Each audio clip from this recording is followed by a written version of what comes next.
ونسلم على رسوله الكريم اما بعد فاعوذ باللہ من الشیطان الرجیم بسم اللہ الرحمن الرحیم۔ سامعین محترم، عزیزان محترم اور میرے بھائیوں، دوستوں اور بزرگوں، آج ہماری گفتگو کا موضوع ہے کھجور کا خشک تنا اور عشق نبوی۔ حضور نبی کریم صلی اللہ علیہ وسلم کی عادت مبارکہ تھی کہ جب بھی مسجد نبوی میں خطبہ ارشاد فرماتے تو جس جگہ کھڑے ہو کر خطبہ دیا جاتا وہاں ایک کھجور کا خشک تنا تھا۔ اس خشک تنے کے ساتھ ٹیک لگا کر آپ صلی اللہ علیہ وسلم سہارا لے کر خطبہ دیتے اور اس کھجور کے تنے کے ساتھ کھڑے ہوتے۔ بعد میں جب صحابہ اکرام رضوان اللہ علیہم اجمعین نے آپ کے لیے لکڑی کا ممبر بنایا تو آپ صلی اللہ علیہ وسلم اس پر تشریف فرما ہوئے۔ جو ہی آپ ادھر بڑھے اور لکڑی کے ممبر کے اوپر چڑھنے لگے تو یہ کھجور کا تنا بلک بلک کر رونے لگا۔ صاحت النحلہ صیاح الصبی، یعنی یہ کھجور کا تنا ایسے رو رہا تھا جیسے چھوٹا بچہ اپنی ماں کے فراق میں درد سے روتا ہے، ایسے رونے لگا۔ صحابہ اکرام سینکڑوں کی تعداد میں موجود تھے، سب نے یہ منظر اپنی آنکھوں سے دیکھا اور اس کی رونے کی آواز اپنے کانوں سے سنی۔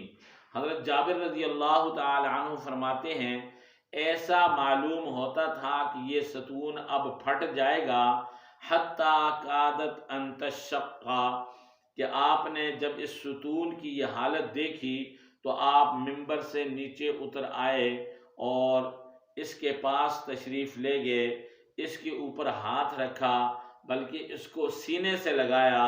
جو ہی آپ نے اس کے ساتھ محبت کا یہ انداز اپنایا تو وہ ستون آہستہ آہستہ خاموش ہو گیا۔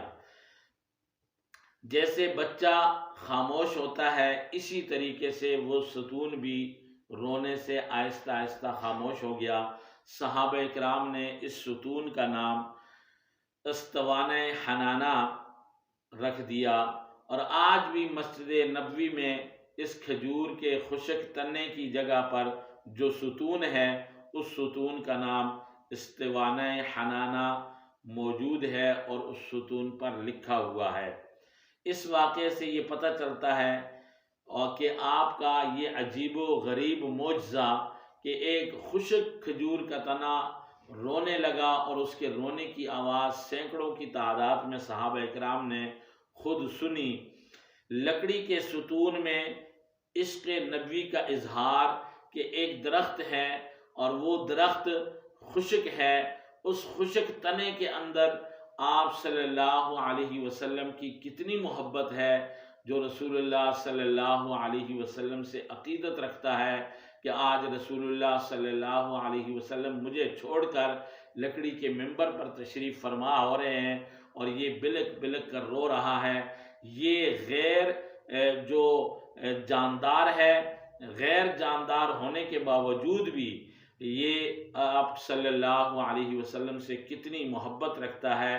اور اسی طرح مساجد کے اندر جو ممبر ہیں ان ممبروں کا ثبوت بھی اس بات سے ہوتا ہے کہ یہ رسول اللہ صلی اللہ علیہ وسلم کے ممبر ہیں کہ آپ ان پر تشریف فرما ہو کر لوگوں کو واعظ و نصیحت فرمایا کرتے تھے۔ ان کا سہارا لے کر آپ رسول اللہ صلی اللہ علیہ وسلم لوگوں کو دین کی باتیں بتایا کرتے تھے اور خطبہ ارشاد فرمایا کرتے تھے۔ اللہ جل شانہ مجھے اور آپ کو بھی حضور علیہ السلام کے ساتھ سچی عقیدت اور محبت اور ایسا عشق نصیب فرمائے۔ وآخر دعوانا ان الحمد للہ رب العالمین۔